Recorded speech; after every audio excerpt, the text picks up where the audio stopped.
Ya,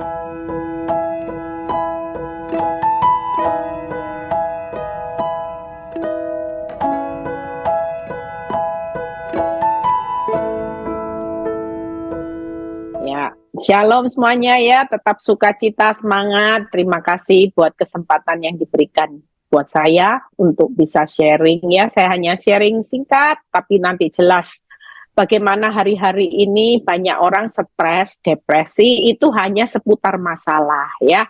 Mungkin kesaksian tadi Bu Ame gimana disakiti ya, bagaimana hidup. Mungkin Bu Ame juga mengalami masalah ekonomi ya, di mana dia harus berusaha cari uang juga, mungkin ada banyak angsuran yang harus dipenuhi dan sebagainya, belum lagi masalah selesai, ada orang yang nusuk dari belakang ya.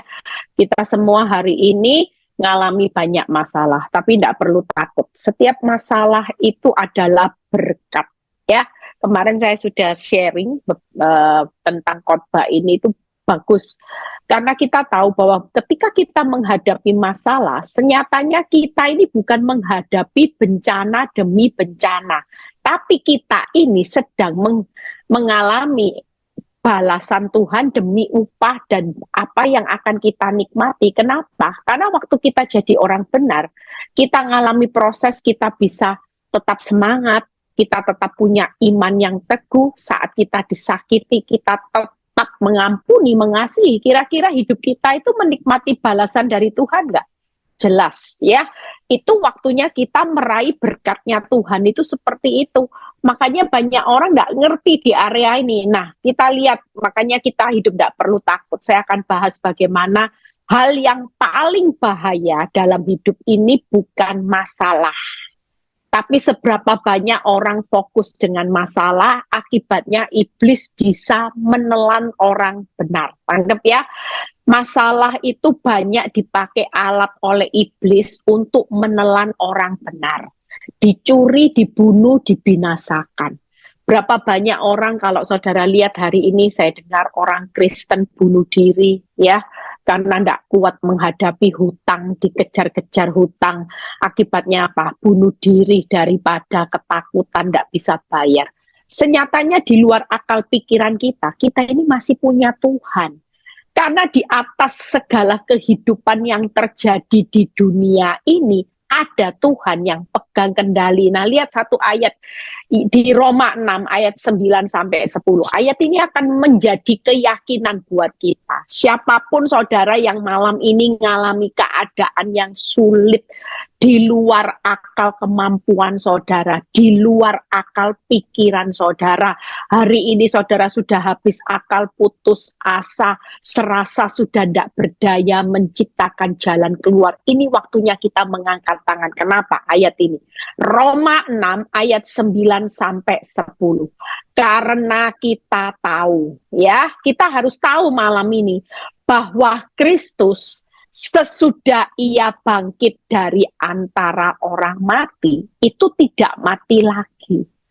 Maut tidak berkuasa lagi atas dia, sebab kematiannya adalah kematian terhadap dosa satu kali dan untuk selama-lamanya, dan kehidupannya adalah kehidupan bagi Allah. Kalau kita mengerti arti firman ini, kita tidak pernah takut menghadapi segala masalah. Masalah yang paling besar itu apa, saudara? Maut dan dosa. Apa yang saudara tidak bisa lakukan, Yesus sudah lakukan. Dia sudah menang atas maut, dia sudah menang atas dosa. Bahkan hari ini dia hidup bagi Allah. Lihat ya, dan kehidupannya adalah kehidupan bagi Allah. Makanya Rasul Paulus berkata, hidup adalah Kristus, mati adalah keuntungan. Kenapa? Karena Yesus sudah menang atas maut dan dosa. Karena menang atas maut dan dosa, maka kita sebagai anak-anaknya juga dilayakkan. Kita kalau mengerti bahwa Yesus itu sudah mengatasi maut dan dosa yang tidak mungkin manusia bisa lakukan. Kira-kira untuk urusan masalah, itu cuma perkara yang kecil. Makanya hari ini musuh yang paling bahaya itu bukan masalah jerat hutang, ya, jerat pihak ketiga, jerat penyakit kanker.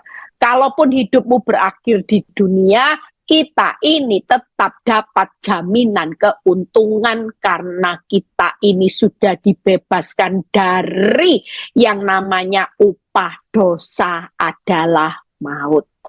Sekali lagi kita lihat bagaimana caranya malam ini kita belajar untuk mengerti bahwa musuh yang paling utama, makanya hari ini jangan terus berjaga-jaga atas keuanganmu. Keuanganmu pasti aman, rumah tanggamu pasti aman, masa depanmu lebih-lebih lagi pasti aman, hari esokmu sudah ada kepastian. Jadi apa yang perlu kita takutkan? Tidak ada. Senyatanya roh ketakutan itu bukan dari Tuhan, tapi dari iblis.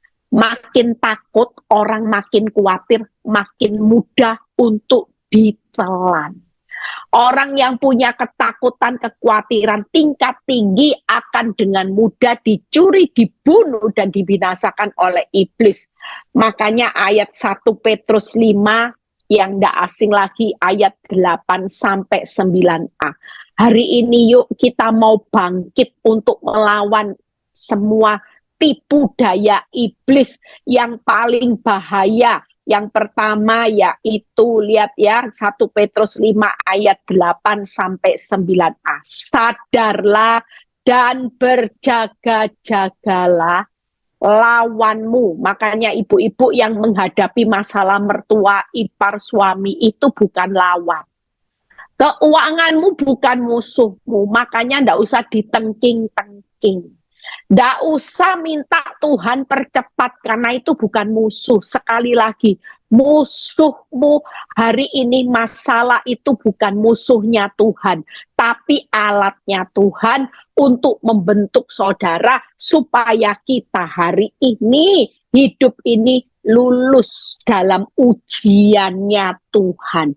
Ujian iman lulus, ujian karakter lulus, ujian hati yang berkaitan dengan kesetiaanmu untuk mengikut Kristus karena engkau mengasihi Tuhan tulus. Itu di dalam penilaian.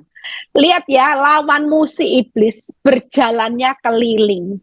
Ya, saudara mungkin hari-hari ini cuman lihat sekelilingmu, cuman yang dilihat masalah, hutang.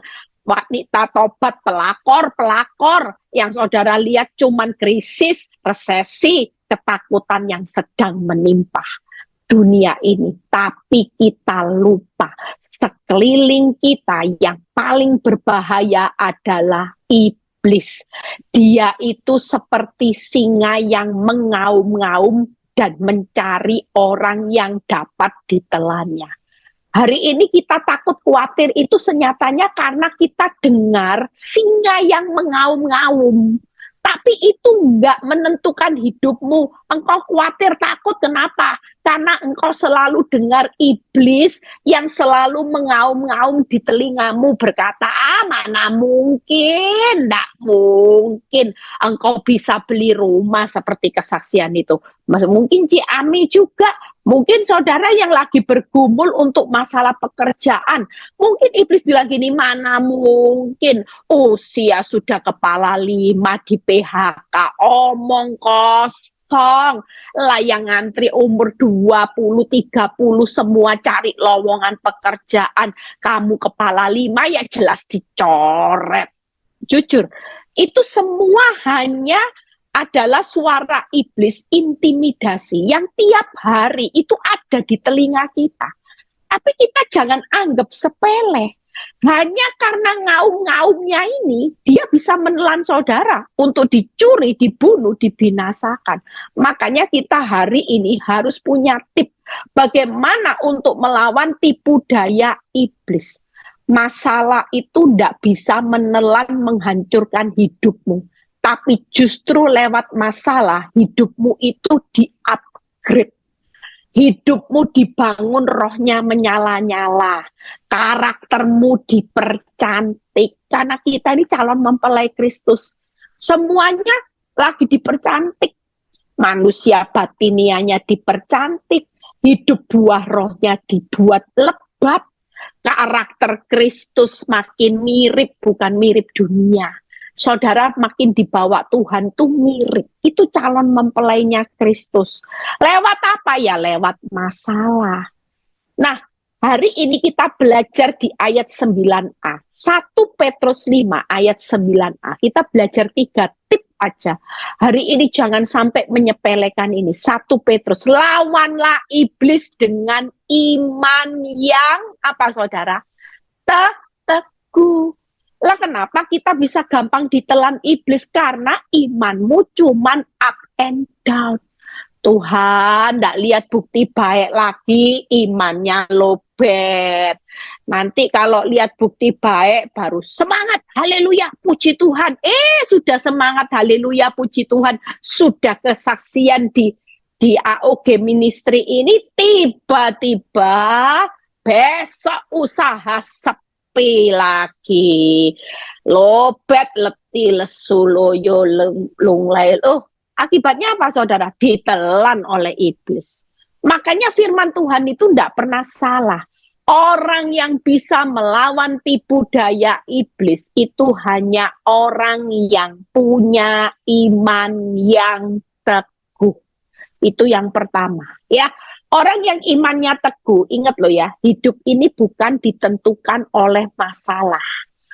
Kalau imanmu cuman ditentukan oleh masalah, maka imanmu cuman naik turun. Tapi kalau imanmu ditentukan oleh percayamu kepada Kristus, saudara tetap akan berkata, aku tidak takut. Sekalipun aku dalam lembah kekelaman, aku tetap memilih untuk percaya. Itu orang yang punya iman teguh. Kenapa?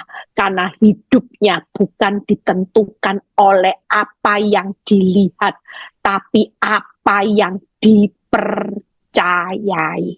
Kalau saudara percaya bahwa Tuhan sanggup, maka dia akan melakukan perkara yang besar. Kenapa seringkali hidup kita tidak lihat perkara yang besar?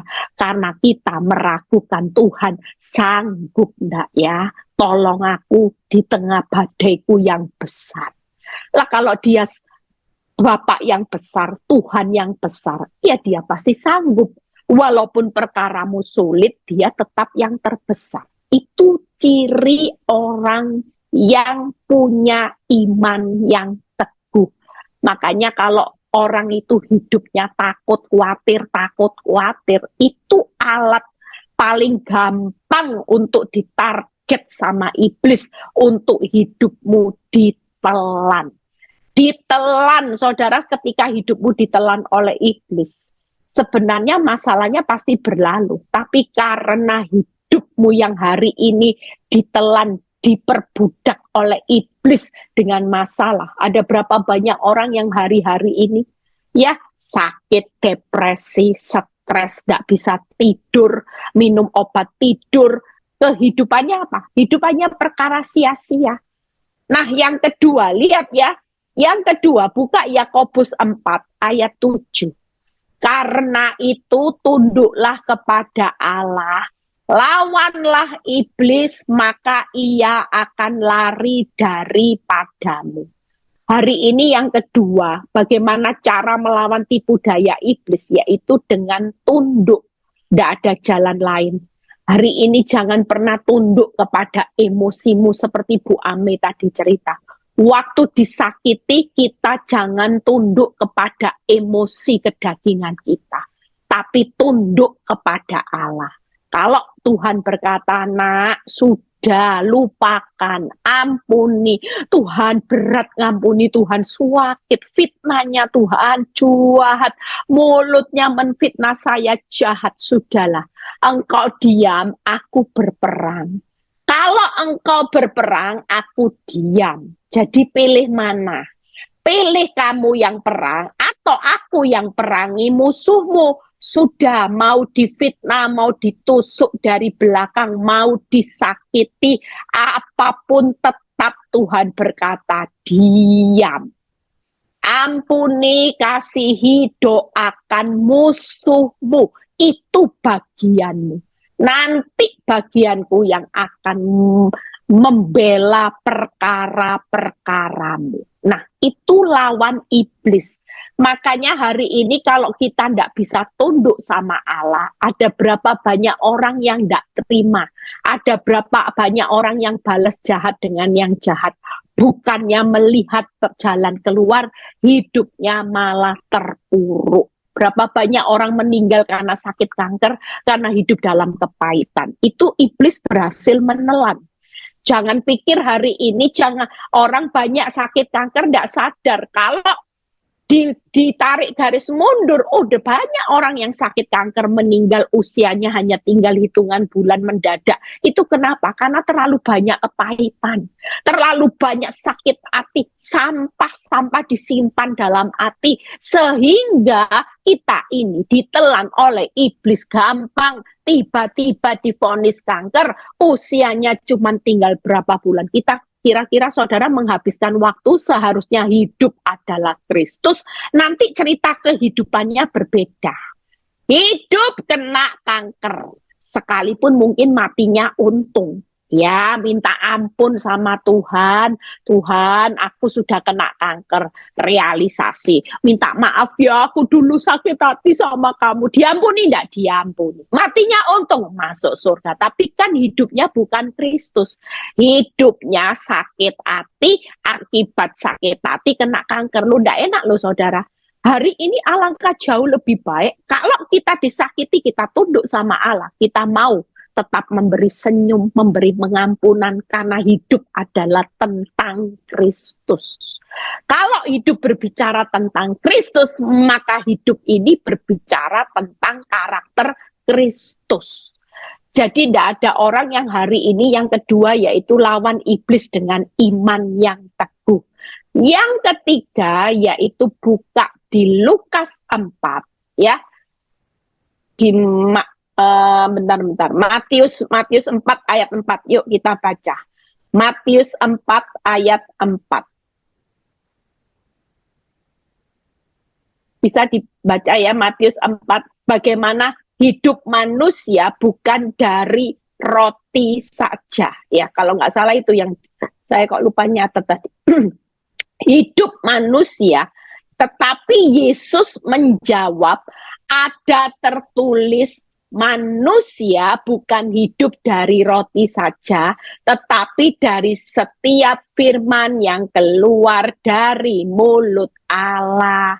Jadi yang ketiga, caranya untuk melawan tipu daya iblis dengan perkatakan firman. Ya, jadi 3 hal. Orang yang mau menang nggak sampai ditelan oleh iblis, punya iman yang teguh, tunduk sama Allah, perkatakan firman. Makanya iblis waktu Yesus dicobai padang gurun, hanya senjatanya apa? Ada tertulis, manusia hidup bukan dari roti saja, engkau harus menyembah Tuhan Allahmu. Iblis kabur enggak? Iblis mundur enggak? Mundur. Walaupun mundur sesaat cari waktu yang tepat, tapi menunjukkan iblis itu kalah. Dia tidak berhasil menelan. Makanya hari ini 3 hal. Kalau hidupmu memperkatakan yang sia-sia, maka hidup mati dikuasai lidah. Siapa yang suka menggemakan, makan buahnya. Ada berapa banyak orang makan buah yang pahit. Karena apa? Karena perkataannya sia-sia, bukan perkataan firman. Hari ini kalau kita mau menang atas iblis itu cuma 3 hal. Lawan iblis dengan iman yang teguh, tunduk kepada Allah, dan perkatakan firman. Tidak ada jalan lain. Hari ini kalau hidupmu mengalami keadaan yang sulit, saudara tetap harus teguh dalam perkataan firman. Seringkali iblis bisa menelan hidupmu. Kenapa? Contohnya, kalau sudah sepi tokonya, diliatin sepi sama iblis. Orang seringkali bilang gini, memang apes ya, hari ini apes, sungguhan loh. Jualan dari tadi pagi, buka toko sampai hari ini, cuman laku 2 biji. Memang sial, memang apes. Toko sebelah ramenya luar biasa. Toko ini memang sial, sudah sial. Nah, ini kelemahan kita sehingga iblis bisa menelan saudara dengan perkataan hidup matimu dikuasai lidah siapa suka menggemakan. Jadi buahnya sial, sial, sial terus. Tapi kalau toko sepi, saudara bilang gini, dua ini pun berkat Tuhan yang menjadikan saya kaya. Berkat Tuhan itu mencukupkan, sekalipun hari ini cuma dua. Allahku mencukupkan kebutuhanku menurut kekayaan Tuhanku kaya. Kalaupun di hari ini cuma laku dua, Tuhanku kaya, nanti Tuhanku yang mencukupkan. Ini perkataan yang membuat iblis tidak bisa menelan hidupmu. Makanya jangan gampang-gampang. Iblis itu jalannya di sekitar saudara. Dia lagi ngamati imanmu, dia lagi ngamati mulut, dia lagi mengamati yang namanya respon. Jadi hari ini yuk jangan sampai mau ditelan. Nah, kita lihat contohnya aja, iman yang teguh yang pertama, ya. Iman yang teguh itu saudara lihat contohnya siapa? Kita lihat seorang Daud, ya. Seorang Daud waktu ngalami di Siklak, ini contoh yang paling simpel, lihat ya, 1 Samuel 30 ayat 3, 4, dan 6. Ini contoh, hari ini mungkin kau ngalami keadaan seperti Daud. Tuhan, hidupku benar-benar zero. Titik ambang batas kekuatan. Sudah tidak tahu harus berbuat apa. Lihat ya, yuk kita lihat. Ketika Daud dan orang-orangnya sampai ke kota itu, tampaklah kota itu terbakar habis. Istri mereka, anak mereka, laki-laki dan perempuan telah ditawan. Ya, mungkin hari ini kita menghadapi keadaan. Lihat ya, Daud ini menghadapi badai yang tiba-tiba. Dia begitu melihat fakta, dia bisa ngalami. Lihat ini.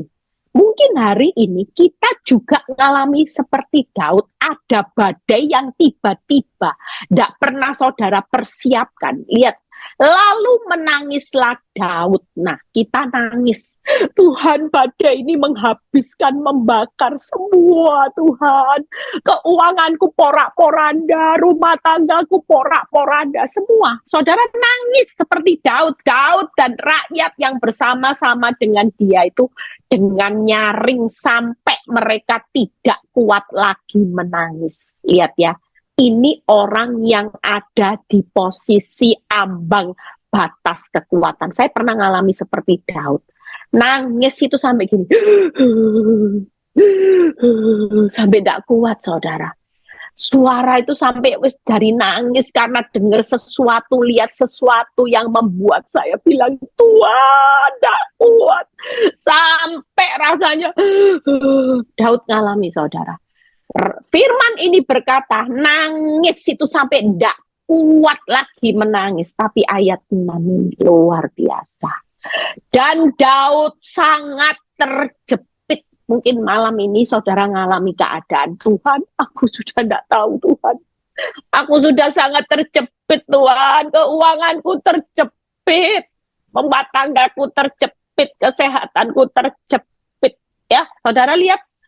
Karena rakyat mengatakan hendak melempari dia dengan batu. Tidak ada orang yang bisa tolong saudara. Mungkin hari ini semua orang malah mengintimidasi saudara. Orang berbicara mau dilempari batu. Itu mengintimidasi. Orang mungkin waktu saudara nangis, orang bilang gini, ya itu dosamu. Kamu koreksi diri. Kamu ini pasti punya dosa.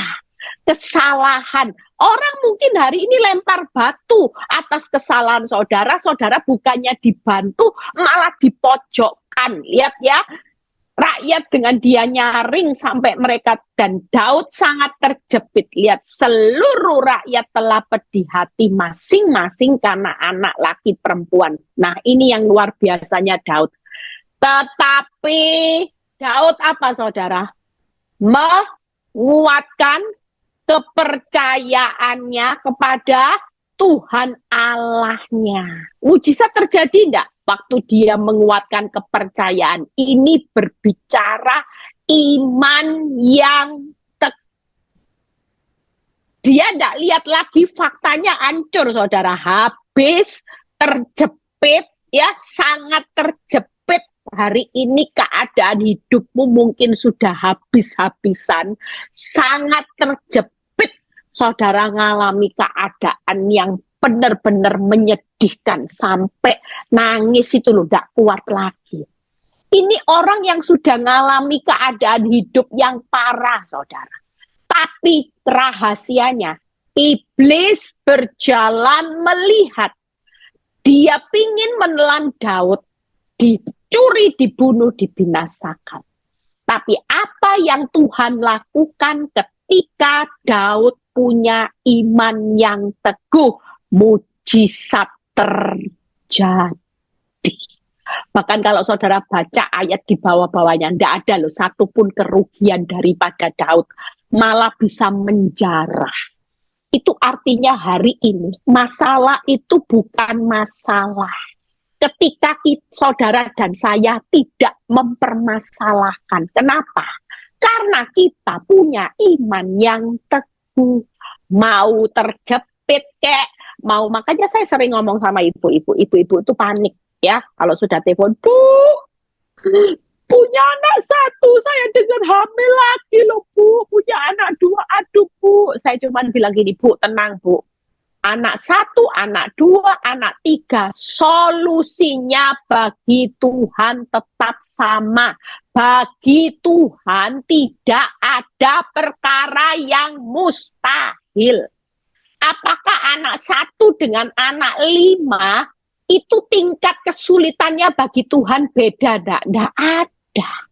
Mungkin buat saudara tingkat kesulitannya beda, tapi bagi Tuhan tidak ada perkara yang mustahil. Waktu Daud menguatkan kepercayaannya kepada Tuhan, iblis tidak berhasil menang atas semua rancangannya. Terbukti Tuhan yang menang. Hari ini sering kali kita tidak lihat rencana Tuhan yang besar, perkara Tuhan yang besar. Karena waktu engkau terjepit habis-habisan, sedihnya minta ampun, engkau tidak segera bangkit. Malah tinggal dalam kesedihan, tinggal dalam terjepit, tinggal di dalam penderitaan berlama-lama. Sehingga iblis berhasil menelan hidupmu. Lah Tuhan tunggu, Tuhan tidak mau jawab orang yang tidak punya iman. Lah buat apa? Kalau saudara tidak yakin sama Tuhan, saudara cuma kuatkan, teguhkan hati, lihat fakta demi fakta, ya dia tidak bertindak-tindak. Mungkin saya bisa bayangin Tuhan di alam roh bilang, ya saya tunggu aja. Lah kamu kan harus punya iman baru bisa ngusir ngelawan iblis. Selama imanmu tidak teguh, ujian imanmu ini gagal. Makanya diulang. Kira-kira kita capek enggak? Kekuatan kita habis enggak? Habis. Kita hari ini yuk bangkit dengan iman yang teguh. Jangan mau 3 hal. Iman yang teguh itu apa? Saya singkat. Percaya saja, jalani saja, sepakat saja. Ya, 3 hal. Nah, ini. Jadi hari ini tidak ada keadaan kalau kita lagi terjepit habis-habisan, sedihnya luar biasa sampai nangis sudah tidak kuat, air matamu sudah tidak keluar lagi, tidak ada jalan lain. Saudara tidak bisa mempercepat waktunya Tuhan karena ini ujian. Kira-kira kalau Daud tidak jalani step demi step, kira-kira sampai tidak di waktunya Tuhan. Tapi ketika dia menguatkan kepercayaannya, walaupun menjalani skenario yang tidak enak, dia tidak berusaha keluar dari skenario-nya Tuhan. Dia selesaikan walaupun jalan hidupnya tidak enak. Jalani saja. Percaya saja, jalani saja, sepakat. Saya selalu bilang gini sama Tuhan, Tuhan tersanjung 1 sudah selesai sinetronnya. dilanjutkan tersanjung dua. Ya sudah, sepakat saja. Apapun keputusan Tuhan, kapan waktu dan cara Tuhan mau menyelesaikan proses hidup saya tidak bisa membantah Tuhan. Saya tidak bisa ngatur Tuhan. Makanya kalau saya doa pagi, saya sering bilang, siap komandan. Setiap kali saya mendengar berita buruk, iblis bilang gini, tuh, mana Tuhan? Katanya Tuhan, kamu loh sudah berdoa, sudah puasa. Buktinya mana? Tapi saya selalu berkata, saya mau sepakat dengan kehendak Tuhan. Siap komandan, kalau itu kehendakmu masih dilanjutkan, aku jadi pemain sinetron. Aku siap. Saya tidak akan pernah keluar dari kehendak Tuhan. Gampang ya? Yuk mulai praktek ya. Sudah, percaya saja. Bu Eli susah, percaya saja. Bu Eli tidak ada bukti, percaya saja. Lah besok gimana Bu Eli kalau tidak dikasih uang? Jalan saja. Bu Eli tambah sulit, sepakat saja. Sudah, ikuti. Hidup ini kan menyelesaikan kehendak Bapak. Lah kalau saudara tidak jalan, tidak percaya, hari ini tidak sepakat, saudara tidak akan lihat jalan keluar. Yang berikutnya, tunduk kepada Allah. Ya, hari ini tunduk kepada Allah itu siapa? Contohnya Yusuf. Yusuf itu tunduknya sama Allah itu tidak luar biasa, tidak tanggung-tanggung loh. Dia berikan hidupnya mulai difitnah, ya, mulai dimasukkan penjara, dimasukkan sumur, difitnah sama istrinya Potifar, dilupakan sama juru minuman. Saudara lihat, Yusuf itu tunduk loh sama Allah. Kalau dia tidak tunduk sama Allah, dia sudah kabur, saudara. Dia sudah marah sama Tuhan, dia sudah beresponnya salah. Tapi waktu Yusuf tunduk kepada Allah, walaupun dagingnya sakit, Tuhan, wong kabur dari dosa, kok Tuhan tidak bela? Wong hari itu aku loh tidak mau dirayu sama istrinya Potifar yang mau kasih aku kenikmatan, mau kasih aku fasilitas karena aku tunduk sama Allah. Kok Tuhan tidak bela? Malah di penjara. Kira-kira enak tidak buat dagingnya Yusuf? Tapi daging ini harus tunduk sama Allah. Saudara tidak bisa hari ini ke Allah yang harus tunduk sama dagingmu, roh yang harus tunduk sama daging, tapi nggak bisa. Hari ini daging ini harus tunduk sama roh. Kalau buah roh berbicara, ampuni, kasihi, doakan musuh, maka saudara sekalipun difitnah tidak salah, saudara tetap harus tunduk. Itu otoritas. Tidak bisa. Siapa yang tidak kepingin balas? Saya sebagai manusia, saya disakiti lebih dari 10 tahun. Rasanya saya ingin balas. Tapi Tuhan itu selalu memberikan otoritas. Ingat loh ya, musuhmu bukan suamimu. Kalau kamu balas suamimu, berarti kamu melawan manusianya. Itu bukan musuhmu. Suamimu bukan musuhmu. Bukankah perintahku, kasihilah sesamamu manusia, termasuk suamimu, termasuk wanita pelakor, harus kamu kasihi. Tapi kamu harus melawan iblis, tunduk sama aku. Tunduk, tidak ada lain. Kamu bisa balas, tapi aku berkata, tunduk, musuhmu adalah iblis. Hari ini saya belajar selama 10 tahun lebih mengalami proses. Kenapa saya tetap bisa sukacita? Karena tiap kali saya disakiti, saya hanya belajar satu. Musuh saya adalah iblis. Kalau iblis berkata, marah saja, saya bilang senyum saja. Itu dilawan. Iblis berkata, balas dengan yang jahat. Saya berkata, balas dengan yang baik. Siapkan makanan yang enak. Mulutmu jangan balas maki-maki dengan maki-maki. Iblis berkata, mati aja. Tapi Tuhan berkata, jangan balas maki dengan maki. Hari itu pilihan di tangan saya. Saya hari itu mulai melatih. Apapun yang terjadi, saya nggak mau tunduk sama perintah iblis. Saya mau tunduk dengan perintahnya Allah. Yuk yang terakhir. Ya tunduk sama Allah 3 hal. Taat akan Tuhan, hormat akan Tuhan, takut akan Tuhan. Gampang. Kenapa kita mau tunduk sama Allah? Karena kita mau taat. Karena kita mau menghormati Tuhan sebagai Tuhan. Karena kita mau belajar hidup takut akan Tuhan. Makanya hari ini yuk THT. Taat, hormat, takut. Ya, gampang ya inget-ingetannya. Tadi apa? Saya jalani sepakat. Hari ini THT. Taat, hormat, takut. Gampang. Jadi ini tip sudah di luar hafalan. Saudara kalau ingat hari ini peperangan kita melawan roh jahat di udara, saya sudah berikan senjatanya hari ini. Ya, gampang ya. Percaya, jalani, sepakat. THT.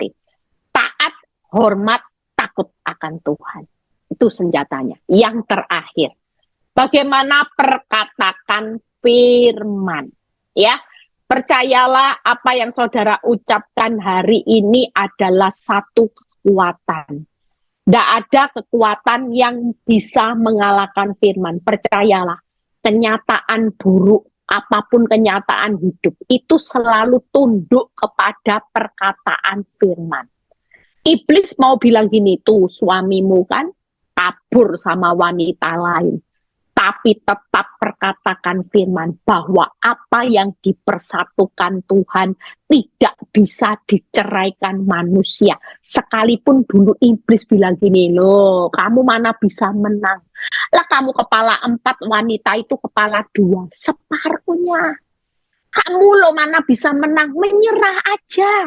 Toh suamimu sudah sampai punya anak, menyerah. Kamu bisa move on dengan kehidupan yang baru, suami yang baru, tukar ganti pasangan. Kamu bisa move on. Itu bukan sesuatu yang membawa saudara melihat jalannya Tuhan. Orang move on itu adalah ketika kita bangkit. Bangkitnya tetap sesuai firman. Lah kalau move on kawin lagi kira-kira itu sesuai firman enggak? Enggak.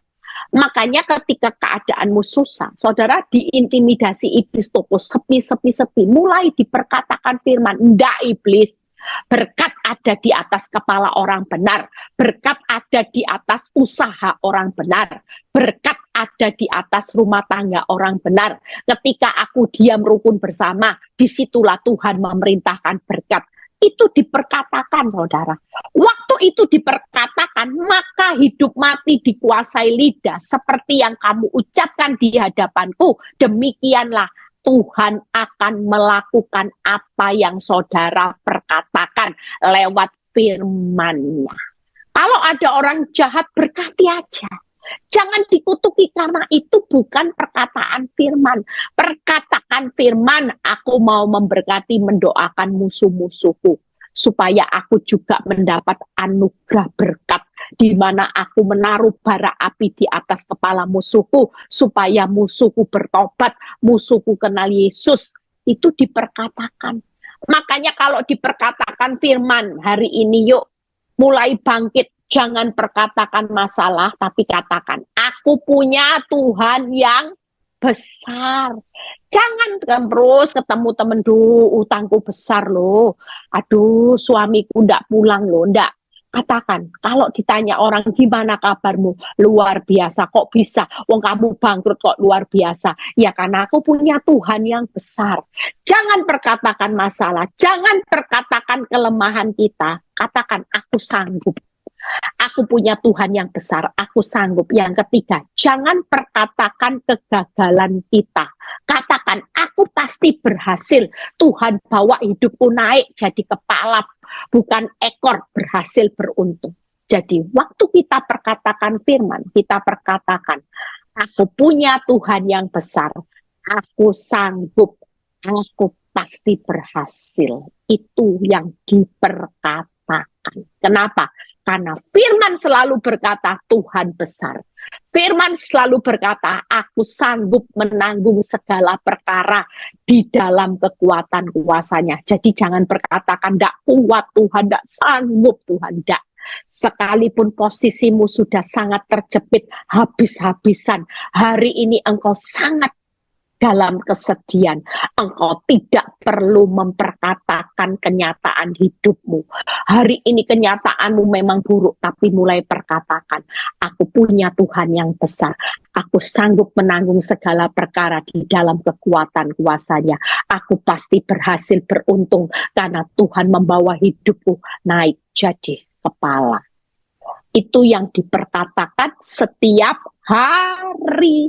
Jadi mulai hari ini dengan tip 3 ini, pastikan saudara akan menang mutlak jadi orang benar. Iblis mau cari celah, tidak akan bisa. Karena waktu imanmu teguh, tunduk sama Allah, perkatakan firman, percayalah. Inilah kemenangan mutlak untuk melawan semua roh-roh jahat di udara yang sedang berjalan mengelilingi saudara untuk menelan, mencuri, membunuh, membinasakan. Tapi malam ini kita mau bukan iblis yang menelan kita, tapi kita yang melawan iblis sehingga iblis lari, iblis mundur dan meninggalkan hidupmu. Saudara kalau lihat ya, waktu iblis mundur, malaikat-malaikat Tuhan datang melayani Yesus. Waktu iblis mundur, percayalah malam ini juga malaikat-malaikat Tuhan itu datang melayani saudara dan saya. Tuhan Yesus memberkati ya. Kita percaya malam ini Tuhan akan melakukan perkara yang besar. Kalau tidak salah ini kita baca ayat terakhir. Ayat terakhir, Matius 4 ayat 6. Lalu berkata kepadanya, jika engkau, bentar ya. Matius berapa yang berkata? Iblis sebab tertulis lalu. Ini ayat 11. Matius 4 ayat 11. Lalu iblis meninggalkan Yesus dan lihatlah malaikat-malaikat datang melayani Yesus. Jadi waktu kita bisa menang atas intimidasi iblis, saya waktu itu bayangkan ini, iya ya. Kalau yang datang malaikat, pasti Tuhan sudah bilang ini, malaikat kirim berkatku buat Ame yang tadi sudah ngampuni itu ya, yang sudah hidupnya berbesar hati untuk mendoakan musuh-musuhnya, kirim. Percayalah, kalau sampai malaikat diutus datang untuk melayani saudara karena iblis itu mundur meninggalkan saudara, percayalah, malaikat sudah datang itu dengan utusan berkat, pemulihan, kebahagiaan yang tidak pernah saudara pikir, saudara dengar, itu Tuhan sediakan.